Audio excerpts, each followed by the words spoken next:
आप सबको praise the Lord. मैं पास्टर के.पी. दुबे मेरे इस यूट्यूब चैनल कमल पी दुबे में आप सबका स्वागत है। बाइबल संबंधी उपदेशों की जानकारी के लिए मेरे चैनल कमल पी दुबे को लाइक और सब्सक्राइब करें ताकि ज़्यादा से ज़्यादा बाइबल संबंधी उपदेशों को आप तक मैं पहुंचा सकूं।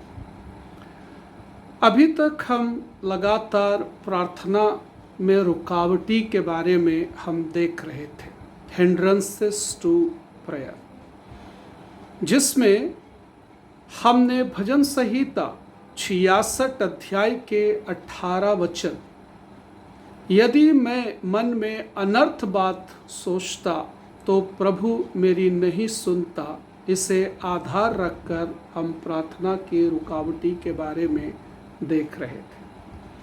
अभी तक हमने इसके अंदर 4 बातों को देखा और आज हम 5वीं बात इसमें देखेंगे। 4 बातें वो कौन कौन सी है, एक बार फिर से आपको मैं याद दिलाना चाहता हूँ। पहला हमने देखा, दोषी हृदय के साथ हम प्रार्थना नहीं कर सकते। दूसरा, ना क्षमा करने वाले मन के साथ हम प्रार्थना नहीं कर सकते। तीसरा, स्वार्थी मन के साथ हम प्रार्थना नहीं कर सकते। और चौथा, गलत पारिवारिक जीवन की अवस्था में भी हम प्रार्थना नहीं कर सकते। ये सभी हमारी प्रार्थनाओं के अंदर बाधाएं डालती है, रुकावटी डालती है। ये 4 बातें हमने अभी तक देखे और 5वीं बात हम देखने के लिए जा रहे हैं जो हमारी प्रार्थना के अंदर में बाधा उत्पन्न करती है, वो है संदेह से भरा हुआ मन। याकूब की पत्री पहले अध्याय के 6, 7 और 8 वचन के अंदर हम इस प्रकार से पढ़ते हैं और वहाँ पर हम देखते हैं कि कैसे वहाँ पर संदेह करने वाले व्यक्ति के विषय में बात की चर्चा की गई है। याकूब की पत्री, epistle of James chapter 1 verse 6, 7 and 8 लिखा है, पर विश्वास से मांगे और कुछ संदेह ना करे, क्योंकि संदेह करने वाला समुद्र के लहर के समान है जो हवा से बहती और उछलती है। ऐसे मनुष्य यह न समझे कि उसे प्रभु से कुछ मिलेगा, वह दुचित्ता है और अपनी सारी बातों में चंचल है। तो यहाँ पर जो है संदेह करने वाला, वेवरिंग, तो संदेह करने वाले व्यक्ति को समुद्र के लहर के साथ में तुलना किया गया है। अक्सर कहा जाता है कि जब भी आप समुद्र के किनारे बैठे हो तो लहरों की तरफ पीछे करके ना बैठे, हमेशा लहरों की ओर बैठे, क्योंकि लहर कभी भी ऊंची या नीची, कभी ऐसे हमें लगता है या नीची रहती है लेकिन अचानक से वो जो है ऊंची आ जाती है। नहीं, लहर कभी हवा से इधर, कभी हवा से उधर, इसी प्रकार से उछलती और गिरती रहती है। तो संदेह करने वाले व्यक्ति को समुद्र के लहरों के साथ में तुलना किया है, वो स्थिर नहीं रहते। क्योंकि कई बार ऐसा होता है कि एक रीति से तो जो है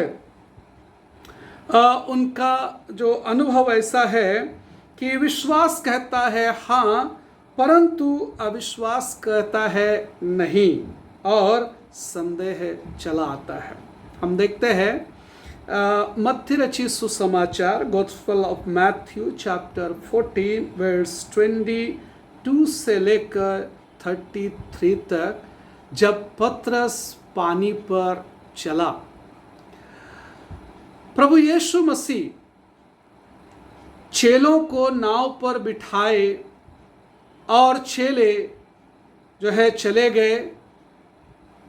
यीशु मसीह प्रार्थना करने के लिए गए, ऐसे करके हम देखते हैं। और अर्धरात्रि के समय प्रभु यीशु मसीह पानी पर चलते हुए चेलों की नाव के पास में पहुंचे।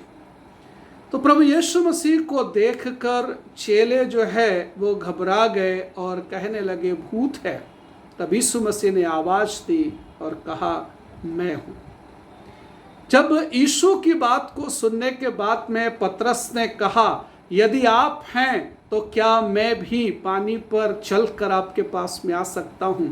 तब यीशु ने उसे आने के लिए कहा और पतरस विश्वास के साथ में जो है अपना कदम पानी के ऊपर में रखा और वो पानी के ऊपर में चलने लगा।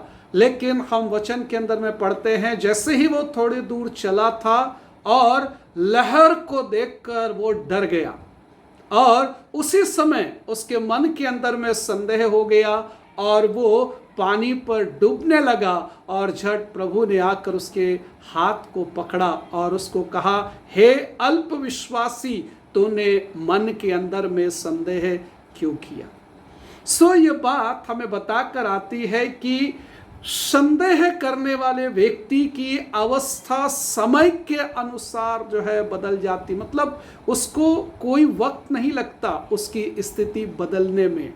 यही बात इसके लिए जो है संदेह करने वाले व्यक्ति की तुलना समुद्र के लहर के साथ यहाँ पर किया हुआ हम देखकर आते हैं। जो पतरस हमारे लिए एक बहुत अच्छा उदाहरण है कि प्रभु यीशु मसीह को जब तक वो देखता रहा वो सही रीति से पानी के ऊपर में चलता रहा, लेकिन जैसे उसका ध्यान हटकर लहरों की तरफ गया, तूफान की तरफ गया, वो तुरंत जो है डूबने लग गया।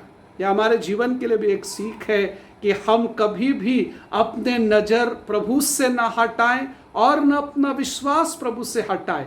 जब भी हम ऐसा करेंगे तो निश्चय इस विश्वास जीवन के अंदर हम कहीं ना कहीं पर गिरने की या विश्वास जीवन में हम जो है फेल होने की या पराजय होने की अवस्था हमारे जीवन के अंदर में आ सकती है। और इस बात को हम अच्छी रीति से जानते और समझते भी हैं।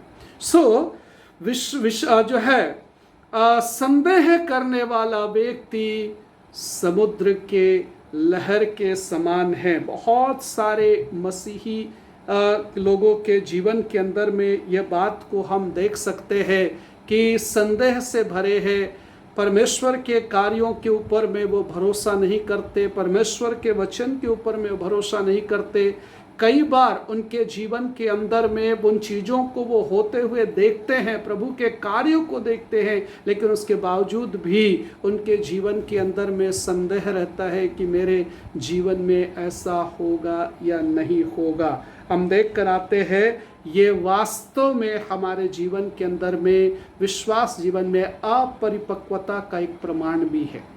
इफिसियों की पत्री इफिशियंस चैप्टर 4:14 में इस प्रकार से पौलुस वहाँ पर कहता है इसी समान विचार का प्रयोग किया। वहाँ पर हम देखते हैं ताकि हम आगे को बालक ना रहे जो मनुष्यों की ठग विद्या और चतुराई से उनके भ्रम की युक्तियों और उपदेशों की हरेक बयार से उछाले और इधर उधर घुमाए जाते हों। तो यदि हमारे मन विश्वासी और एक चित्त हों तो हम विश्वास से मांग सकते हैं और परमेश्वर हमें देगा, हमारी प्रार्थना को सुनेगा। लेकिन समस्या यह हो जाती है कि हम अविश्वास करने के वजह से, संदेह करने के वजह से कई बार प्रार्थना करते हैं, लेकिन वो प्रार्थना प्रभु तक नहीं पहुंचती और वो प्रार्थना का जवाब हमारे जीवन के अंदर हमें नहीं मिलता। इसीलिए परमेश्वर के वचन के अंदर जब हमें बातों को देखते हैं, प्रार्थनाओं में बाधाएं, हिंड्रेंसेस टू प्रेयर, तो उसके अंदर ये 5वीं बात हम इस समय में देख रहे हैं कि मन में संदेह हमारी प्रार्थना को परमेश्वर तक पहुंचने के लिए नहीं देती और यह हमारे जीवन के अंदर में रुकावटी लेकर आती है और इससे हमारी प्रार्थनाएं रुक जाती है और हम परमेश्वर से आशीष नहीं पाते। तो इसीलिए हमारे जीवन के अंदर में हम इन तमाम बाधाओं को दूर करें, जैसे दोषी हृदय, ना क्षमा करने वाला मन, स्वार्थी मन, गलत पारिवारिक जीवन और संदेह से भरा हुआ मन। जो हम कभी भी ऐसी अवस्था में होंगे तो हमारी प्रार्थना सदैव रुकती रहेगी। इसलिए हर एक विश्वासी अपने जीवन के अंदर में इन चीज़ों को दूर करे और परमेश्वर से सही रीति से और उसके वचन के अनुसार प्रार्थना करे, ताकि हमारी प्रार्थना प्रभु तक पहुँचे और प्रभु के नाम की महिमा हो, प्रभु के नाम की बड़ाई हो और सारी महिमा प्रभु को मिले और परमेश्वर की ही इच्छा प्रार्थना के द्वारा हमारे जीवन के अंदर में पूरी हो। परमेश्वर इस वचन में आशीष दे। आमीन।